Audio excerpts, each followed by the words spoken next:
C'est une phrase pleine d'ironie qui a sidéré le monde politique américain.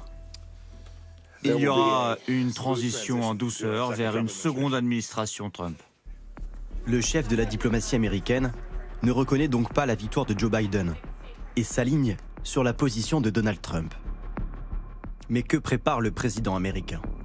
Son agenda est vide, ses prises de parole ont disparu, un silence qui questionne pour les observateurs politiques. Il se passe quelque chose à Washington. Car dans le camp Trump, les rangs se resserrent. Nous avons un système en place pour ce genre de situation. Et le président Trump est à 100% dans son droit d'examiner les allégations d'irrégularité et de considérer les options légales. Ne concédez rien, Monsieur le Président, battez-vous. Les républicains les plus fidèles se mettent en ordre de bataille derrière un Donald Trump que l'on pensait de plus en plus isolé. Comme si ces avalanches de tweets offensifs, souvent en lettres capitales, avaient fini par être entendues par son camp. Surveillez le comptage abusif des bulletins de vote, comme pour le vaccin, souvenez-vous que je vous l'avais dit. L'administration Trump passe aussi à l'offensive sur le terrain judiciaire. Le procureur général William Barr, grand fidèle du président américain, a validé hier, dans une lettre adressée aux procureurs fédéraux, l'ouverture d'enquêtes sur d'éventuelles irrégularités lors de la présidentielle. De telles enquêtes peuvent être menées s'il existe des allégations claires et potentiellement crédibles d'irrégularité. D'ordinaire, le secrétariat américain de la justice n'intervient pas tant que les votes ne sont pas certifiés et les recomptages terminés.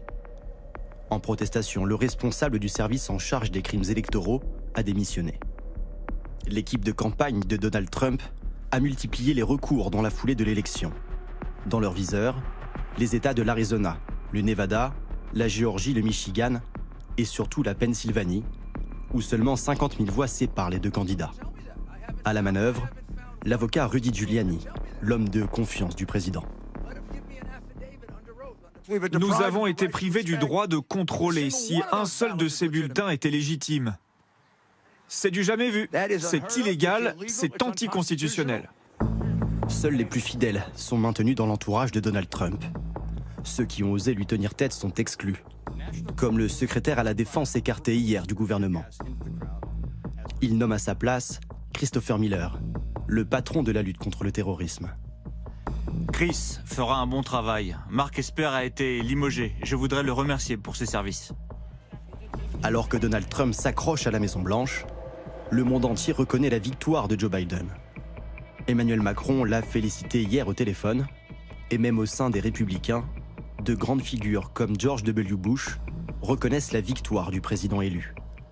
Hier, pour la première fois, Joe Biden a réagi officiellement à la stratégie de Donald Trump.